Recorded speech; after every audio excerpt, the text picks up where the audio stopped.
YouTube O'zbekiston boshlandi. YouTube'da nima gaplar? Assalomu alaykum, sizlar bilan YouTube O'zbekiston loyihasi va hozir sizlar bilan YouTube'dagi eng so'nggi yangiliklarni ko'rib chiqamiz. Qani unda biz boshladik. Subscribe tugmasiga o'zgartirish kiritildi.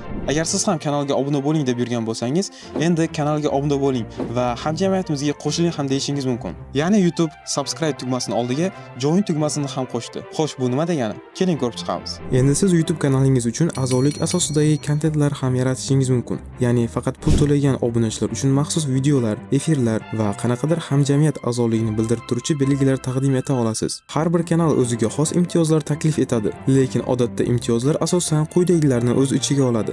Sodiqlik belgisi, ya'ni siz kommentlar va chatlarda ajralib turasiz. Faqat a'zolar uchun mo'ljallangan video va jonli efirlar, maxsus emojilar va boshqa bonuslar. Lekin afsuski bu funksiya hozircha O'zbekistonda mavjud emas. Autodubbing endi sizni butun dunyo eshitadi. YouTube autodubbing funksiyasini ishga tushirdi. Bu videolaringizni avtomatik tarzda boshqa tillarga tarjima qilib, boshqa davlatdagi tomoshabinlar uchun videolaringizni ko'rish imkonini beradi. Hozirda qo'llab-quvvatlanadigan tillar ingliz, fransuz, nemis, hind, indonez, italyan, yapon, portugal va ispan tillari. Lekin esda tuting, hozircha bu funksiyada o'zbek tili mavjud emas va sizning dublyaj qilingan ovozingiz sizniki emas, balkim sun'iy ayol ovozi hisoblanadi. Yana bir narsani aytib o'tishim kerak. Bu funksiya faqat YouTube partnyor dasturi foydalanuvchilariga ochiq hisoblanadi. YouTube 20 yoshda. 2005-yil 24-aprelda yuklangan Mi Etsezu nomli birinchi video 20 yoshga to'ldi.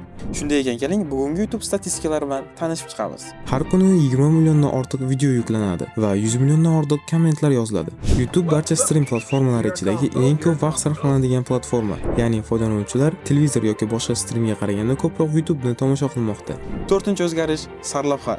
YouTube thumbnail. Ya'ni YouTube rasmlarida tez qilishni eshitgandirsiz. Endi title, ya'ni sarlavhalarni ham tez qila olishingiz mumkin. Ya'ni bir vaqtni o'zida 3 ta sarlavhani sinab ko'rish imkoniyati va YouTube eng ko'p bosilgan sarlavhani o'zi avtomatik tanlab oladi. Buni ham aytib o'tishim kerak, bu imkoniyat har doimgidek hamma uchun ochiq emas. Pin verifikatsiyasi endi qog'ozsiz.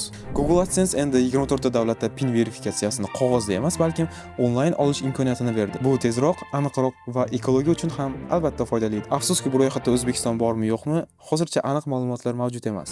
AI yordamida mualliflik huquqsiz musiqa yarata olasiz.